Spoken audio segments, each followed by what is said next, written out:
تو وہ آ کے لے. اب لے کیسے؟ باقدر مقدور، جتنا اس کی طاقت ہے نذرانہ دے، یعنی پیسے دے.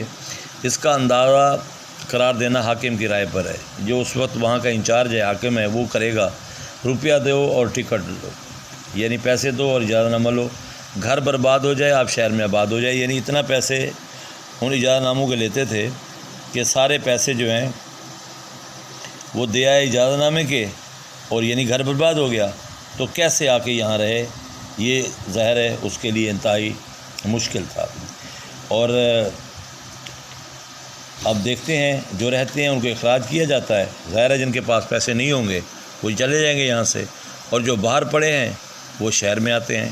کیا ہوگا؟ اگر کسی کے پاس پیسے ہیں تو وہ شہر سے باہر والے اندر آ جائیں گے، اور جن کے پاس نہیں ہے وہ شہر سے باہر چلے جائیں گے. تو الملک للہ والحکم للہ، یعنی